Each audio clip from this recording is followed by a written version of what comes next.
The disappearance of the young 6-year-old Joshlin Smith has just left the country dumbfounded. It's one of those cases that I really didn't want to talk about, but there's been a development that I wanted to bring to the forefront, and you will find it interesting. Please stay tuned for more details. Because of the sensitivity of this case, especially the fact that it's involving a very young child who's 6 years old, I'm just going to ask for viewer discretion in the comment section. Just some housekeeping rules. Just going to ask you to, be mindful in the comment section. Our hopes are still up that she will be found and found alive. Obviously, I'm hoping she's not returned to that mother of hers and that boyfriend she keeps. But you know what?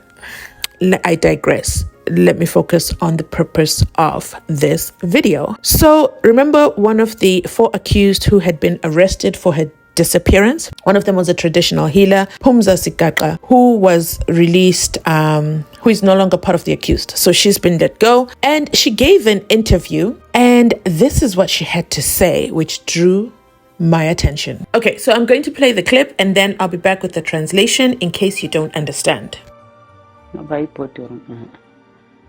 Then kubuze ke ngomuntu bana ndimgqibeleni uJoshlin ndiyamazi na uJoshlin ndibe ngixela ke mna kubana ewe kube kusithiwa mandithethe ke uba kwenzeka ntoni na ba ubhuta noStefana bathi umntana bamsisa kum ngebhasi 1 ndibe ndithuka loo nto ke mna kubana hayi andiyazi mna loo nto leyo ke kwasukela apho kuthi mandithethe inyani bandibetha ke phantsi kweenyawo nasemadolweni bandifaka neplastiki ngalela amanzi bandifaka iplastiki bathi mandithethe inyani ndiyabuza uba mna yinyani ethini leyo kuthiwa xela uJoshlin kuthiwa bezisiwe kuwo ndandizixele sisomba nxose ndife ngoba le nto andiyazi ngoba nangokukhona omnye usisi wade wathi masimfake kulaa mtshini wayihleka komnye ubhuti wathi hayi uzawuba ndingatsho ndithi babendinyanzela into yobana ndifuma into endingayaziyo ngokwendlela babesenza ngayo. So basically what PUMZA SIGAQA is talking about is the treatment she had whilst she was in police custody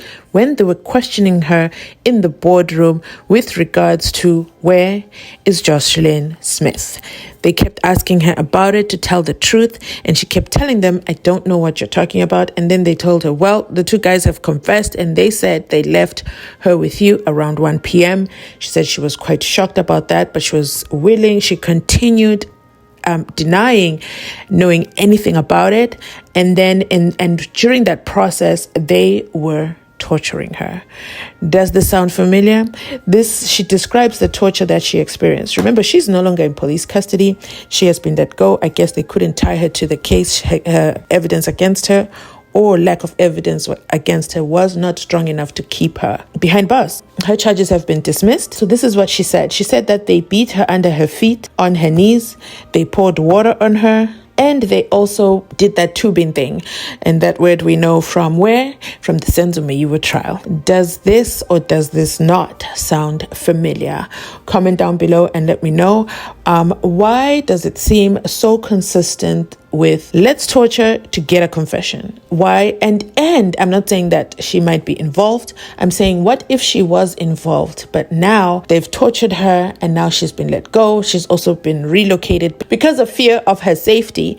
So now remember, Joshlin has not yet been found. This is a crucial witness. However, with the police treatment, who else is going to go forward with information if they know that this is the treatment that they're going to get if they go forward with the information? I know that there's a reward that has been offered for any information leading to the whereabouts of young Joshlin Smith. So Mzansi, your thoughts in the comment section down below. Unfortunately, Joshlin Smith is not the only child who has been disappointed, let down by their mother, the very person that they turn to for all their provisions and safety needs.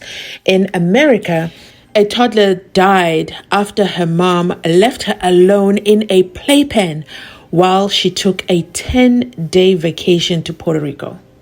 I'm going to say that again.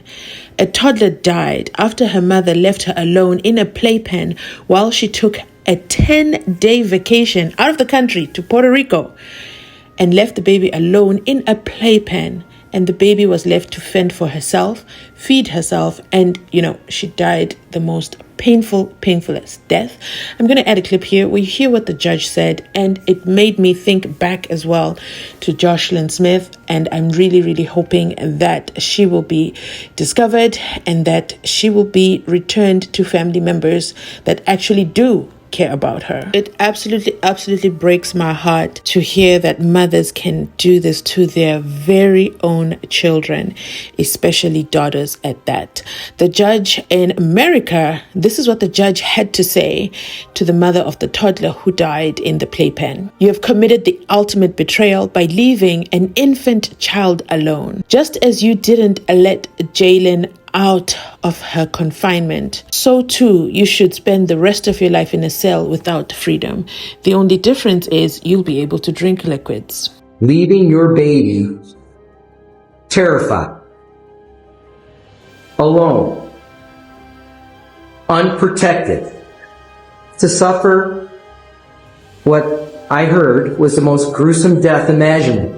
An Ohio mother will spend the rest of her life in prison for leaving her toddler home alone for more than a week, where she starved to death while her mom jetted off on vacation. Prosecutors say 32-year-old Crystal Candelario left her 16-month-old daughter Jaylin alone and unattended at her home beginning on June 6 of 2023. Candelario didn't return home until 10 days later on the 16th, and upon returning home, she made the tragic discovery. Her daughter was found unresponsive in what investigators described as a filthy playpen. She had been extremely dehydrated, and the young toddler was pronounced dead at the scene.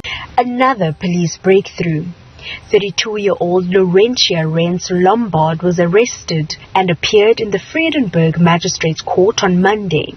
She has 2 children with SIGAQA's cousin Ayanda, who's currently in a place of safety after rumors swirled that he had a hand in Joshlin's disappearance. naye nalwazi kakhulu naye urenzi kalokubona ithi ngathi babetshaya bonke ngalamandi. Leyo into andinaloyiko la, because ke nabahlali bayayazi into yoba into ezikanje angekhe ndizenze. As investigations and the search for Joshlin continue, SIGAQA says the primary focus is finding the little girl. Kangoba bekusiya ngami bendibawela i-counselling. Even abantwana bam noba ndingayaphi na kuyawuhlala ikhona laa nto ithi nankuya laa sisi wayibe umntana, nankuya laa sisi usangoma.